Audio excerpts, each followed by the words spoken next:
My name is Serafina Walsh, and I'm 28 years old.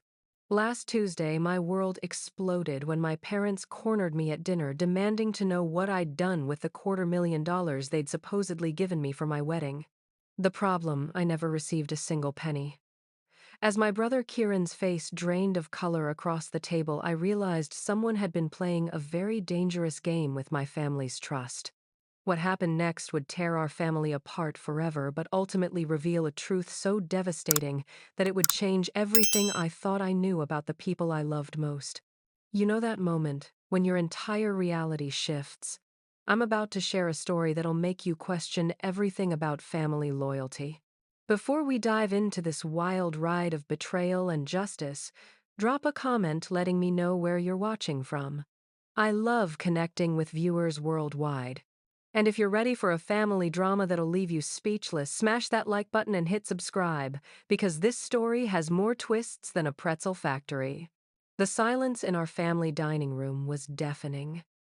Mom's perfectly manicured fingers drummed against the mahogany table while Dad's stern gaze bore into me like I'd committed the ultimate sin. My parents had always been the picture of suburban success.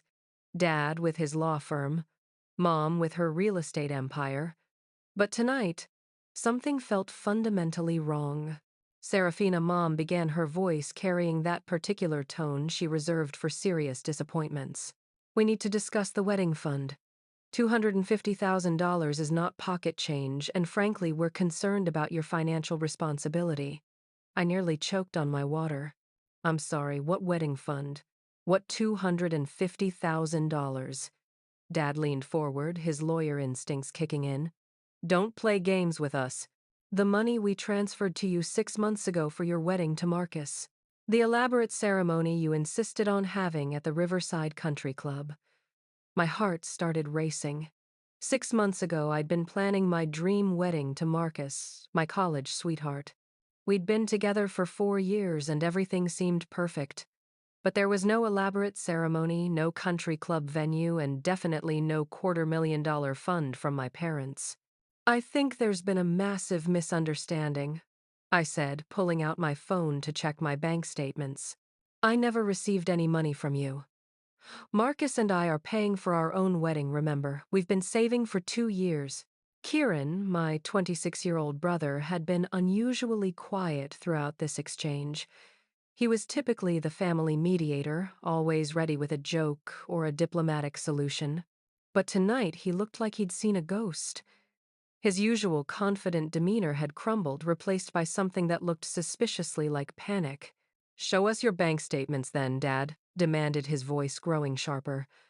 "Because according to our records, we wrote a check made out to you, and it was deposited into an account bearing your name." I scrolled through 6 months of banking history, my confusion growing with each swipe.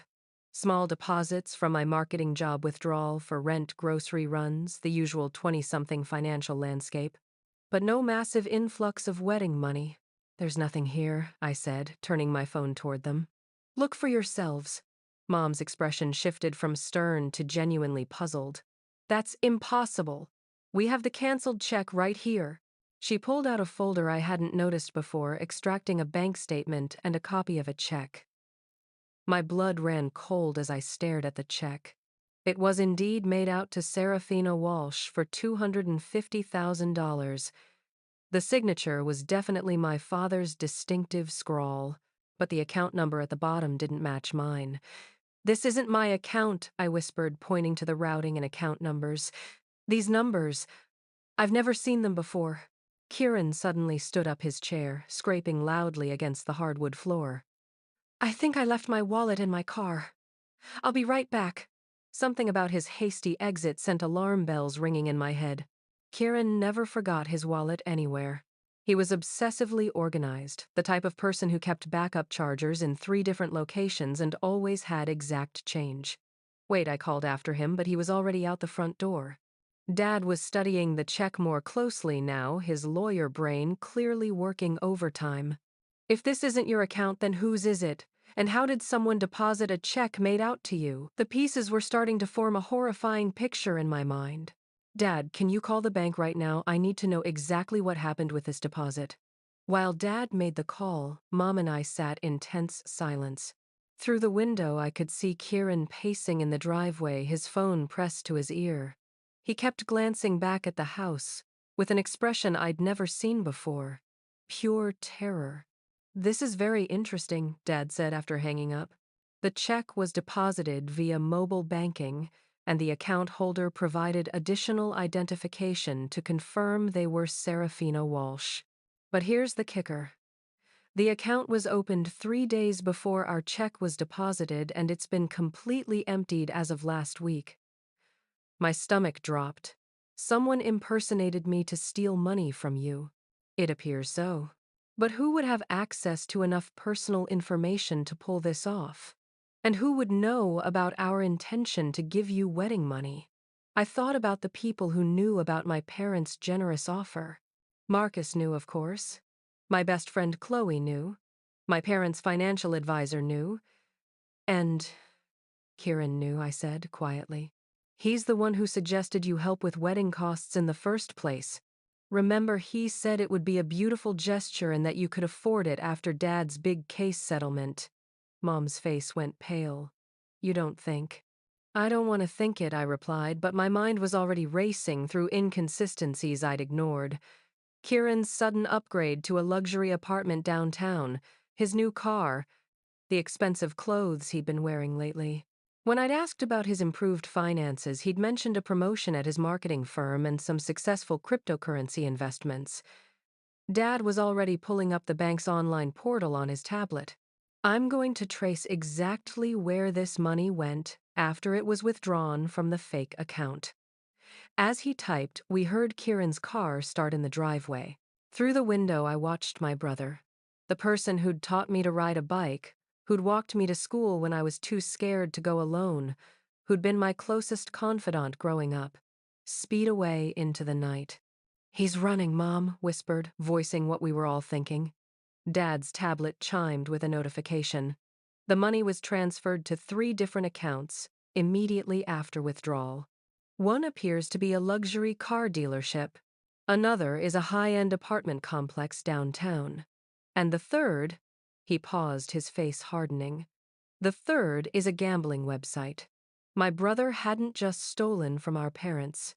He'd stolen my identity, destroyed their trust in me, and potentially ruined my relationship with the family I adored.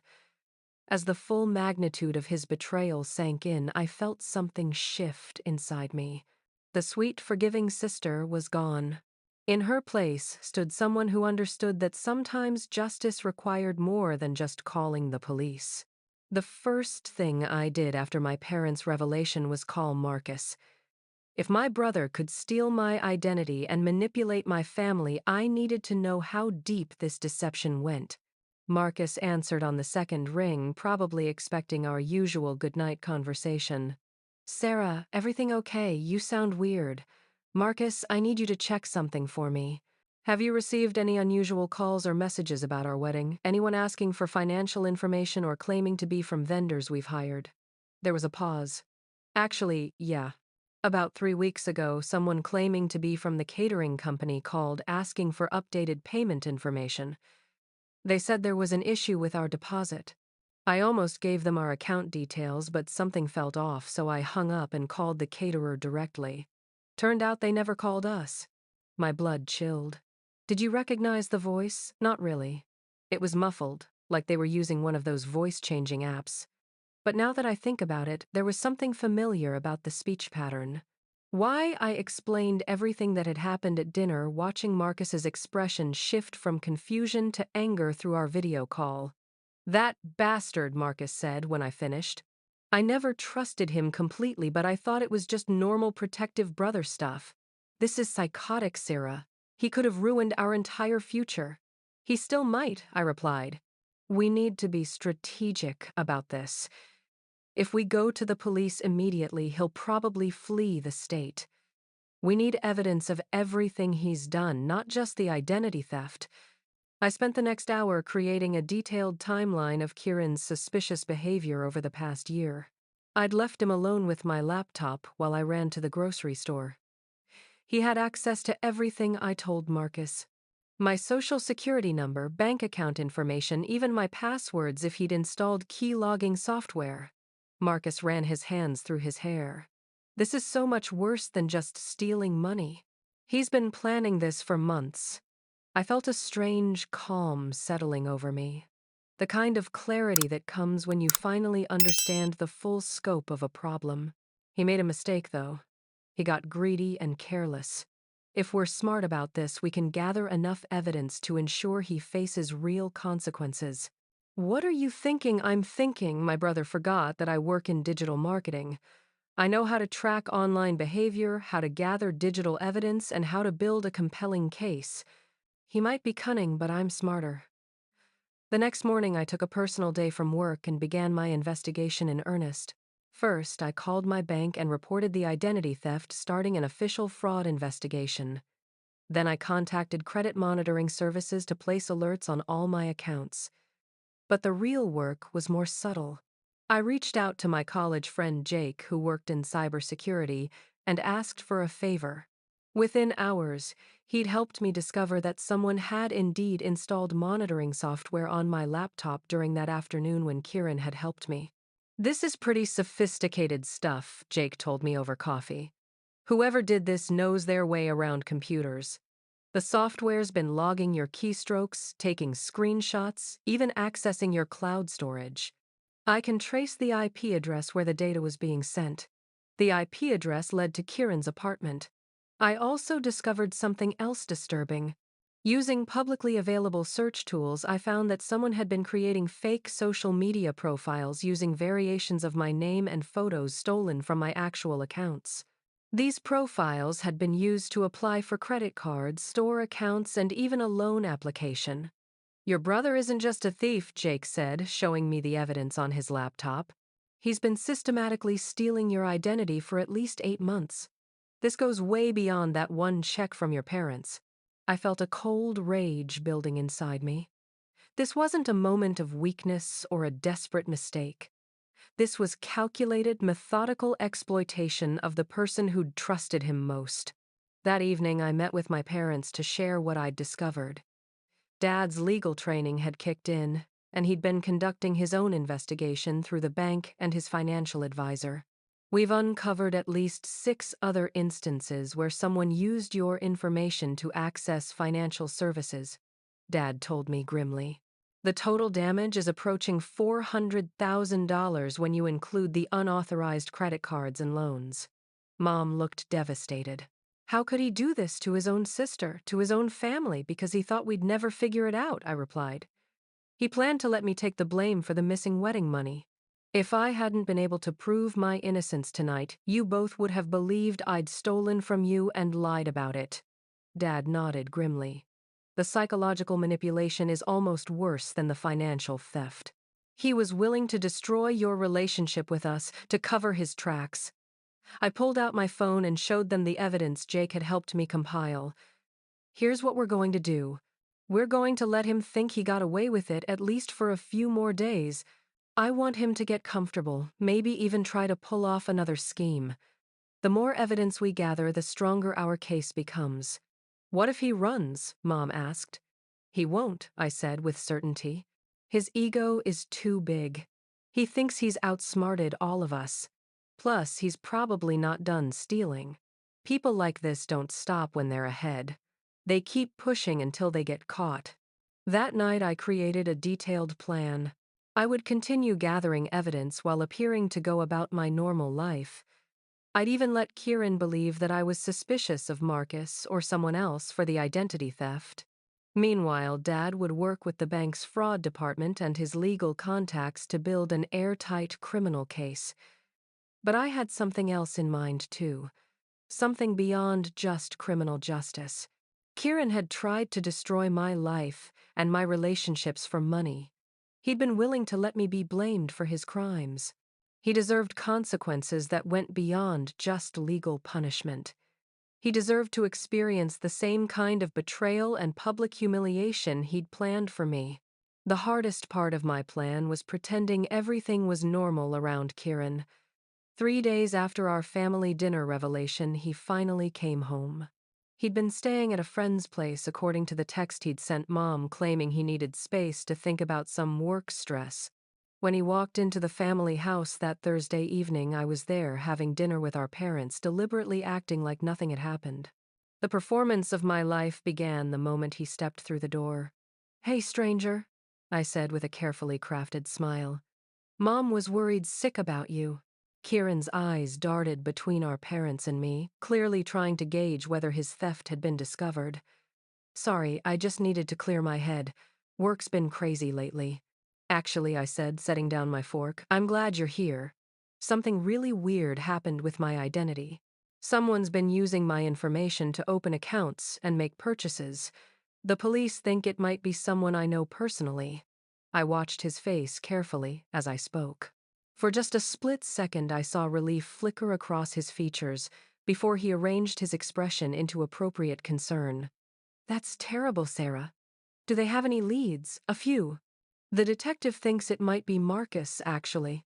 Apparently, the timeline matches up with when we started seriously planning the wedding, and he'd have access to all my personal information." This was a calculated lie designed to make Kieran feel secure while I continued gathering evidence. Dad's jaw tightened slightly. He hated the deception but understood its necessity, Marcus, Kieran said, and I detected the faintest hint of smugness in his voice. "I never really trusted that guy.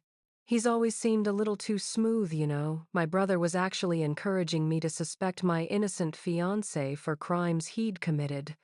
The audacity was breathtaking. The detective wants to interview everyone who's had access to my personal information over the past year," I continued. "Just routine stuff, but they'll probably want to talk to you two since you helped me organize my financial documents." Now I saw genuine worry flash across his face. "Interview me, I mean, sure, whatever helps, but I barely looked at your stuff when I helped you. I was mainly just organizing papers." "Of course," I said. "I told them you'd be happy to cooperate." Over the following week, I executed my plan with precision. During the day, I continued building evidence with Jake's help and Dad's legal resources. We'd traced the stolen money through multiple accounts and discovered Kieran had been funding a serious gambling addiction along with his lifestyle upgrades. But evenings were reserved for psychological warfare. I started leaving carefully crafted evidence around where Kieran might see it. Fake police reports suggesting the investigation was closing in on Marcus. Printed emails between Marcus and wedding vendors that could be misinterpreted as suspicious. Text messages on my phone that I'd leave open showing conversations with detectives about Marcus's suspicious behavior. Kieran took the bait completely. Within days, he was actively encouraging my suspicions about Marcus offering to support me through the difficult realization that my fiancé might be stealing from me. "I've always thought he was hiding something," Kieran told me one evening as we walked our parents' dog. "Remember how evasive he gets when people ask about his job? And he's always been weirdly interested in your family's finances." The irony was so thick I could barely stand it, but I played my part perfectly. "I'm starting to think you're right. The detective said they found evidence linking the theft to someone with intimate knowledge of our wedding plans." "You should probably postpone the wedding," Kieran suggested. "At least until this gets resolved. You can't marry someone you don't trust." Meanwhile, Marcus was playing his own crucial role in our deception. We decided he should appear genuinely worried about the accusations, even slightly defensive, to make Kieran believe the frame job was working. "This is insane," Marcus said loudly during a family dinner where Kieran was present. "I would never steal from Sarah or her family. I love her too much to hurt her like that." "Of course you do," Kieran replied with fake sympathy. Jake had also helped me install monitoring software on Kieran's devices when he'd left his laptop unattended at our parents' house. We discovered he was actively researching how to flee the country, looking into offshore banking, and even investigating how to change his identity. "He's definitely planning to run," Jake told me as we reviewed the evidence. "But get this. He's also been planning one final score. He's been researching your parents' investment accounts and retirement funds. He's planning to clean out your retirement accounts and flee the country," I told my parents, showing them Jake's findings. "We have maybe a week before he makes his move." Dad's face went white. Those accounts represent 40 years of savings, our entire future. Which is exactly why we're not going to let him get away with any of this, I said firmly. It's time to flip the script. The plan I outlined to my family that night was more than just catching a criminal. Sunday morning arrived with the kind of crisp autumn air that made everything feel possible. I'd spent the entire week setting the stage for what I privately called Operation Family Justice. Today, Kieran would learn that stealing from family comes with consequences he never imagined. The plan was elegant in its simplicity. We'd discovered that Kieran intended to make his final theft, draining our parents' retirement accounts, during the family brunch we held every Sunday. He'd volunteered to help Dad with some computer issues during the meal, which we now knew was code for accessing and transferring funds while everyone was distracted. But this Sunday would be different. I arrived at my parents' house early, ostensibly to help Mom with cooking. In reality, I was there to ensure our carefully laid trap was perfect.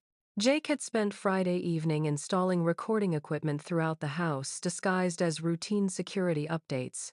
Every conversation would be captured in crystal clear audio and video.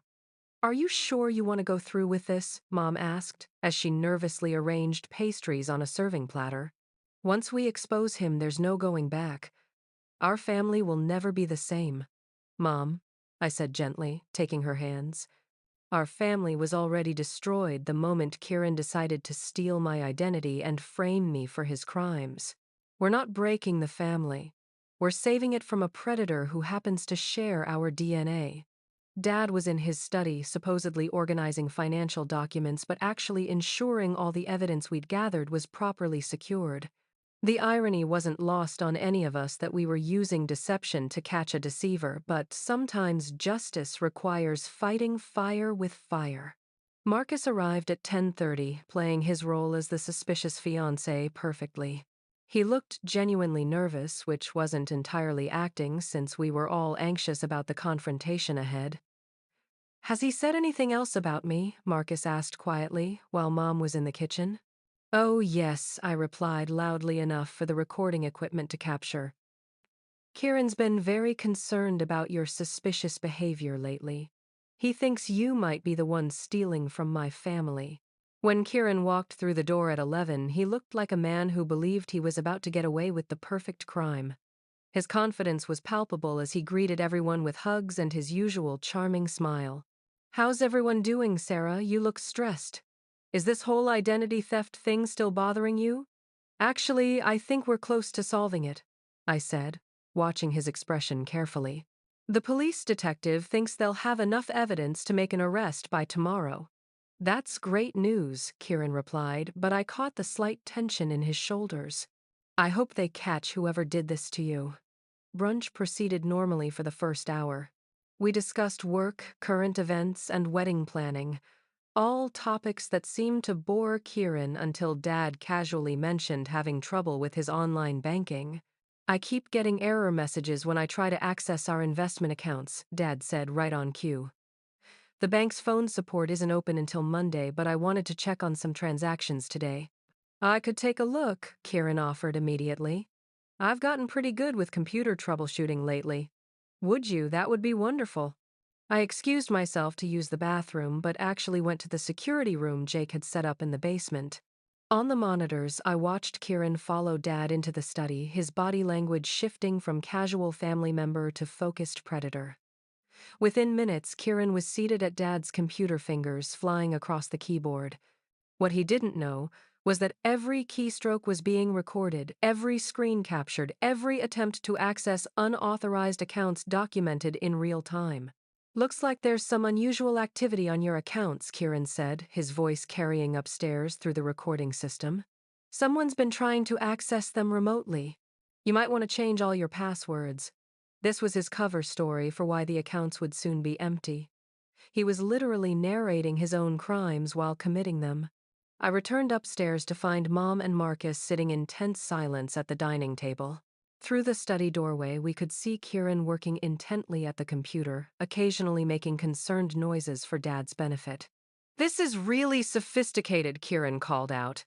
Whoever's been trying to hack your accounts knows what they're doing. I'm going to set up some additional security measures to protect you. Those security measures were actually him creating backdoor access to transfer funds to accounts he'd already established. We let him work for 20 minutes, gathering enough evidence to prosecute him for attempted grand theft on top of everything else. Then I walked into the study. "Kieran," I said calmly, "I need to ask you something." He looked up from the computer, his expression shifting to mild annoyance at being interrupted during his theft. "Can it wait? I'm trying to protect Dad's accounts from hackers. Actually, it can't wait." "I need you to explain why the IP address tracking the attempted hacks on Dad's accounts leads directly to your apartment." The color drained from his face so quickly I thought he might faint. "What are you talking about?" "I'm talking about the fact that you've been systematically stealing from our family for over a year. I'm talking about you creating fake accounts in my name, stealing my identity, and framing Marcus for your crimes." I pulled out a folder thick with evidence. "I'm talking about the $250,000 you stole from Mom and Dad, the credit cards you opened in my name, and the retirement funds you're trying to steal right now." Dad appeared behind me, his face hard as granite. "Step away from my computer, son." "This is insane," Kieran said, but his voice cracked. "Sarah, what's gotten into you? I'm trying to help." "No," I replied, my voice steady and cold. "You're trying to steal Dad's retirement money and flee the country. We know about the offshore accounts, the fake identity documents you've been researching, and your plan to disappear with our family's entire financial foundation."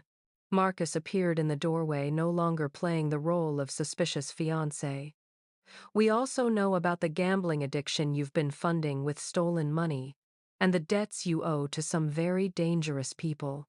Kieran's facade finally crumbled completely. "You don't understand," he said desperately. "I'm in serious trouble. These people will kill me if I don't pay them back." "So you decided to destroy your sister's life and steal your parents' retirement to save yourself?" Dad's voice was deadly quiet. "You were willing to let Sarah be blamed for your crimes. I was going to pay it back," Kieran said weakly. "With what money?" I asked. "You've already blown through hundreds of thousands of dollars. You were planning to take everything and disappear forever." The truth was finally out, recorded and documented beyond any possible denial, but the real justice was just beginning. The silence in Dad's study stretched for what felt like hours, but was probably only seconds. Kieran sat frozen at the computer, his hands still positioned over the keyboard as if he could somehow finish his theft and escape reality. But there was nowhere to run anymore. 27 years, Dad said finally, his voice barely above a whisper. 27 years of your life, and this is who you really are. "Dad, please," Kieran started, but Dad held up a hand. Don't, don't you dare try to manipulate me with fake remorse now. Not after what you've put this family through." I watched my brother's face cycle through different emotions: panic, desperation, anger, and finally something that looked like resignation. The charming, confident facade he'd worn his entire life was completely gone, replaced by the face of someone who'd finally been caught. "How long have you known?" he asked quietly. "Since the night you ran," I replied. "The moment you bolted from that dinner, we knew you were guilty. Everything since then has just been gathering evidence and letting you dig your own grave deeper." The realization that he'd been played for over a week seemed to hit him like a physical blow. The stuff about Marcus, the police investigation. "All fake," Marcus said from the doorway. "We've been recording everything you've said, every time you tried to frame me, every lie you told to cover your tracks." Kieran's hands started shaking. "You have no idea what you've done. The people I owe money to, they don't care about family dynamics or police investigations. When they find out I can't pay, that's not our problem anymore," I said firmly. "You made your choices.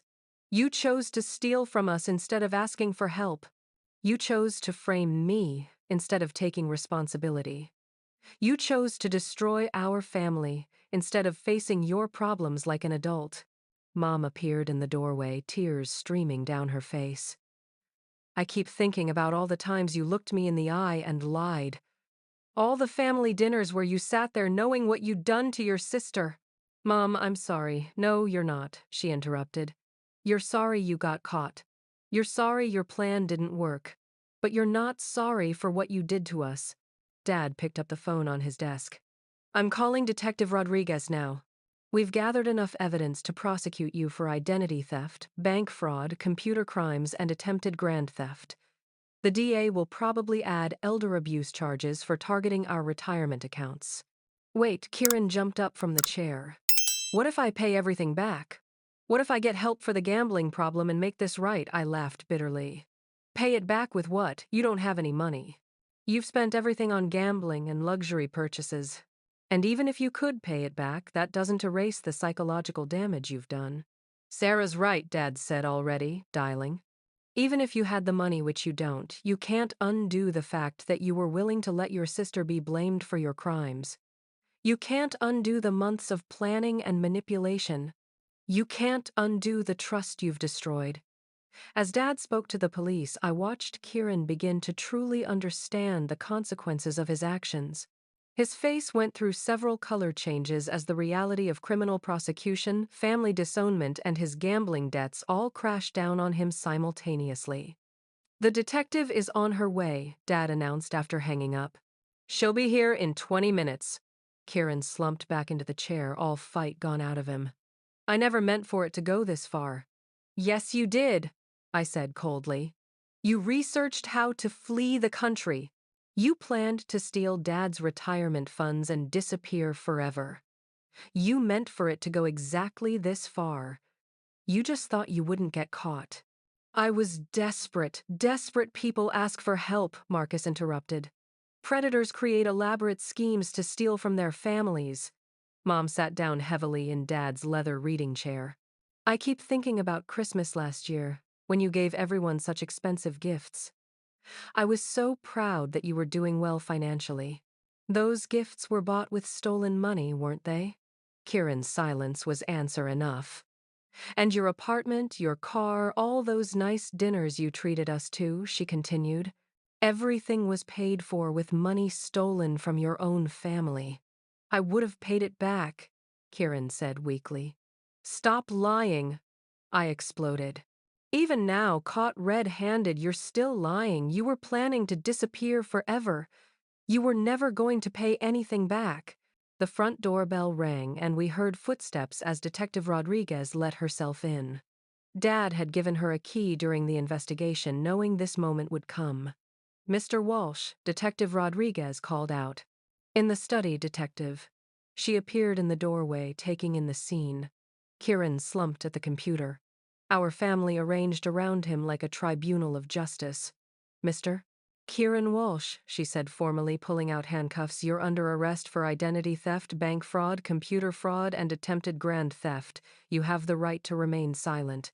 As the Miranda rights were read, I felt a strange mix of satisfaction and sadness. Justice was being served, but we were also watching our family break apart in real time. Kieran looked at me as Detective Rodriguez cuffed his hands behind his back. Sarah, I cut him off. There's nothing you can say that will fix this. You made your choices, and now you get to live with the consequences. As they led him away, Kieran turned back one last time. The people I owe money to will come after you now. They know where you live, where you work. Are you threatening us? Detective Rodriguez asked sharply. No, I'm warning them. These people don't care that the money's gone. They'll want payment from someone. Then I suggest you cooperate fully with our investigation, the detective replied. Help us understand who these people are so we can protect your family. The family you've already hurt enough. The front door closed behind them, leaving our house eerily quiet. We stood in Dad's study, looking at the computer where Kieran had been caught in the act of stealing from us, and nobody spoke for a long time. Finally, Dad broke the silence. It's over. But we all knew it wasn't really over. It was just the end of the beginning. 3 months later, I stood in a courthouse watching my brother receive his sentence, 5 years in state prison for identity theft and fraud, plus restitution orders that would follow him for the rest of his life. The gambling debts he'd mentioned turned out to be real. Detective Rodriguez had worked with federal agents to arrest several members of an illegal gambling ring who'd been pressuring Kieran for payment. But the most satisfying moment wasn't the sentencing. It was the day 2 weeks after his arrest when our extended family learned the truth. Kieran had spent years building a reputation as the golden child. Successful, charming, always ready to help family members with their computer problems or financial questions. When news of his crimes spread through our family network, the response was swift and unanimous.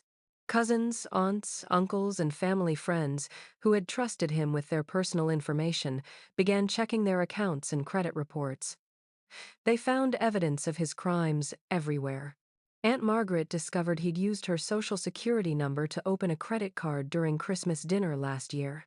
Cousin James realized Kieran had stolen banking information when he'd helped update James's computer security. Our elderly Uncle Frank found unauthorized charges on his accounts dating back 18 months, all traced to times when Kieran had visited.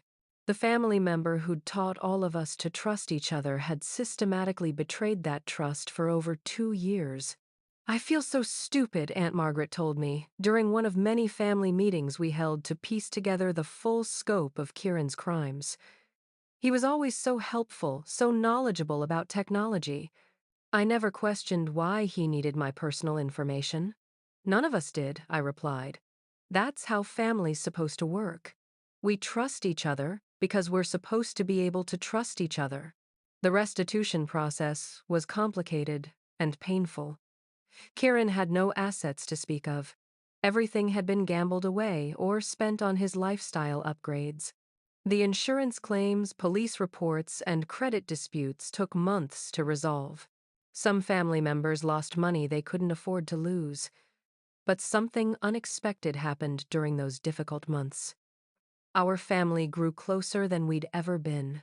Marcus and I postponed our wedding, but not because of suspicion or broken trust. We realized we wanted a smaller, more intimate ceremony focused on the people who'd stood by us during this crisis. The elaborate country club wedding we'd originally planned felt wrong after everything we'd learned about family loyalty and authentic relationships.